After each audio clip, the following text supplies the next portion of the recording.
O'sh shahridagi Alay futbol komandasida o'ynagan odam bormi, qo'l ko'taringlar, professional qatnashgan. Yo'q. Mana. Siz hali O'shda Alay komandasida o'ynab, bir marta Qirg'iziston chempioni yoki hech bo'lmasa vitse chempioni bo'lmasdan turib, Zidaningni bir tinga olmayman desiz. Endi shu odamdan xafa bo'lish, o'pkalash aqldanmi? Demak, ochkani qop-qorasini taqib qo'yishibdi unga. Ha, u bola qanaqa titul bo'lsa hammasini olgan. Ipriton bitta o'zi olgan. Agar futbolni ozgina tushunsanglar, agar Zidanni tushunmasangiz futbol tushunmaysizlar, ishonaveringlar.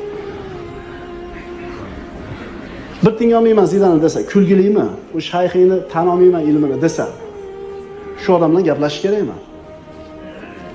Ha, bechora risk bo'lasiz. Ana o'tib ham ketdi domlalarimiz. Ha? Sizlar bilmaysizlar bu domlalarda ketganligini, qadrini. Chunki sizlardan chiqqan savol-javob, fiqhiy masalalarga bizning domlalarimiz javob bera oladi-da, ammo bizdan chiqqan domlalarda bo'lish kerak bo'lgan masalalarning javobini domla berardi.